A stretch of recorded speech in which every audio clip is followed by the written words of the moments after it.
Let's talk about slope fields or direction fields. For example, graph some solution curves for the differential equation dy dx equals 0.5y. What's amazing about slope fields, or sometimes we call them direction fields, is that you can actually graph solutions to this differential equation without solving the differential equation. We can do it without actually finding a function y that satisfies the differential equation. Here's how we do it. Suppose the solution curve passes through 0, 1. What can we say about the curve? It has slope 1/2 at this point. Why? Because notice, we're being told that the derivative of this function, whatever it looks like, the derivative, is 0.5y. At the point 0, 1, y is 1, so that means 0.5y is going to be 0.5 times 1, in other words, 0.5. So even though we have no idea what the solution is going to look like, we know that at the point 0, 1, it's going to have slope 1/2. In fact, notice that there's no x in here, so whenever y is 1, the derivative is going to be 1/2. So the same thing's going to be true if the curve, if the curve passes through 1, 1, 2, 1, 3, 1, etc. At all of those points, the derivative is going to be 0.5. And again, we have no idea what the curve looks like. But we can do this. Okay, so we have, let's see, we have 0, 1, it has slope 1/2. That'd be about like that. At 1, 1, it has slope 1/2. At 2, 1, it has slope 1/2. At 3, 1, it has slope 1/2. So at all these points, whenever the y coordinate is 1, it's going to have slope 1/2. Okay, now let's do the same for y equals 2, y equals 3, y equals -1, y equals -2. Okay, so when y equals 2, if we just randomly pick a point where y equals 2, like let's say, I don't know, let's say 4, 2, for example. I'm just making that up. Okay, since y is 2, we know the derivative is going to be 0.5y. In other words, 0.5 times 2, or 1. So at this point, the derivative is going to be 1. In fact, the derivative is going to be 1 at all of the points where y is 2. So for all of these, the derivative, dy dx, is going to be, it's going to be half y. Here, that's going to be 1. When y is 3, that's going to be 1.5. When y is -1, whenever, for any point where y is -1, the derivative is going to be 0.5 times -1. In other words, -0.5.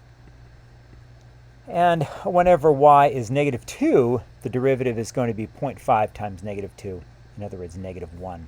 So let's go ahead and graph those points. Okay, so again, we start off with these. Wherever y is 1, the slope is going to be 1/2. So let's do that. So whenever y is 1, the slope is 1/2. Kind of sloppy, sorry about that. Okay, and then whenever y is 2, the slope's going to be 1. So here y is 2, let's graph little lines with slope 1.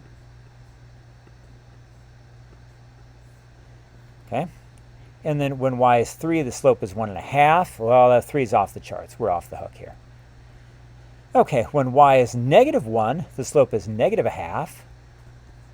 -1. Okay, so we need something with slope -1/2. Something like that.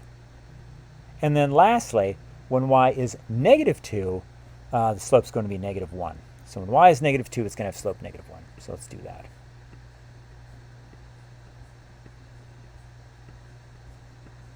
Okay. We can sketch rough graphs of the solutions. Set of line segments. Okay, so this set of line segments that I've just graphed, it's called a slope field or direction field. Right now, it seems like no big deal. Why are we learning this at all? But the cool thing is that we can sketch rough graphs of the solutions. Let me show you how we do that. First of all, let's change colors. Can we change colors? Yeah, here we are. Let's change, I don't know, let's change to blue. Okay, so if it goes through this point, it's going to have this slope. But as it goes higher, it's going to have a higher slope. So we're going to end up with curves that look like this. Okay, and in the same way, if it goes through this point, it's going to have this slope, but as it goes further down, the slope will get steeper down, and we'll end up with something like this. Okay, now there's a cool one that I didn't do. How about y equals 0? I want you to think about this for a moment. If y is 0, what's the slope there? What's the slope of that little line going to be? You're right. The slope is going to be 0 because the slope is 0.5 times y. In other words, 0.5 times 0, or just plain 0. So, switching back to the red here, we need to graph line segments with slope 0 when y is 0. Okay, and so now we can get a better sense of what these slope fields are going to look like. So yeah, it's going to be more like this, more like this, more like this. Now I'm going to be honest with you. You would really have to graph quite a few points in order to get ones that look like this. So you may be thinking, where does this guy get these from? Okay, if you had all the patience in the world, all the time in the world, and you graph lots of points, you'd end up with something that looks like this. But there's a better option. There are online slope field generators. To graph them, you just Google or enter into your favorite search engine, direction field generator or direction field plotter or slope field generator or slope field plotter. I shouldn't say Google. I should say enter that into your search engine. Here's one that I like, but there are others that are like that too. Okay, so here's the online slope field generator. Oh my goodness. This is what I came up with. And this is what we have. Look at that. The online slope field generator is so much better. Be careful when you use these plotters. 2 times y plus x must be written as 2 times y plus x. So if you click on the plotter, oh, this is so cool. Okay, so this is the slope field. But this is what you get if you plot the solution curves. You just click on these points and you get solution curves. It is very cool. Now let's suppose we drop an object. And again, you can play with this on your own. Let's say we drop an object. Let v be the velocity of the falling object. The acceleration due to gravity is negative 9.8 meters per second per second. Let's find a differential equation involving v. Our differential equation is dv dt equals negative 9.8. Why? Because acceleration is dv dt. So if I say the acceleration is negative 9.8, you could express that as a differential equation, dv dt equals negative 9.8. We're told that initial velocity is 0, so the initial value is v of 0 equals 0. So this is an initial value problem. Okay, so that's our differential equation involving v.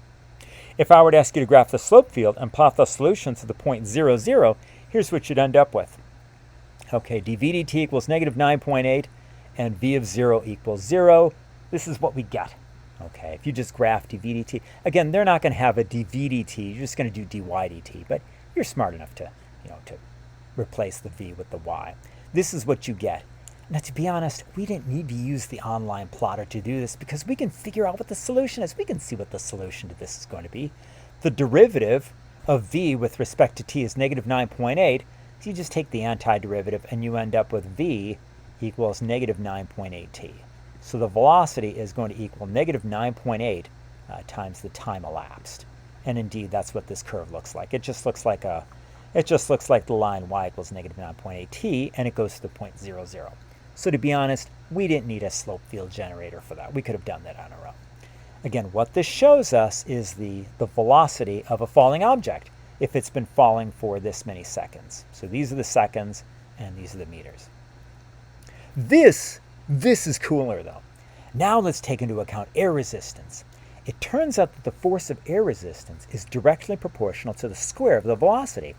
So not will we have that? Yes, we will have that. So we're going to have dv dt equals negative 9.8 plus kv squared. Okay, this is what we had originally, but now we need to take into account air resistance. Air resistance is proportional to the square of the velocity. And it's going to be dv dt equals negative 9.8 plus kv squared, because air resistance is hindering velocity. It's making it less negative. See, dv dt is negative, and then this factor, the air resistance, is going to slow it down. It's going to make it less negative, so you would add kv squared. Okay, so for example, for a skydiver falling spread eagle without a parachute, sounds painful, the constant k equals 0.0032, and you can confirm this through the experimentation. Graph dv dt equals negative 9.8 plus 0.0032 v squared with initial value v of 0 equals 0. This would take you forever if you did it just on your own without a slope field generator. But if you've got a slope field generator, bam, you can do it like this. This is very cool. So that's what the graph's going to look like. Notice, this is totally different from the other graph. From the other graph, without air resistance, this skydiver goes faster, faster, faster, faster, faster. Here, the skydiver doesn't go faster, faster, faster. Okay, initially faster, faster, but eventually the velocity levels off. And that's what we call terminal velocity. So estimate the terminal velocity. Well, it looks like I'd say it's about negative 55 meters per second, or about negative 120 miles per hour.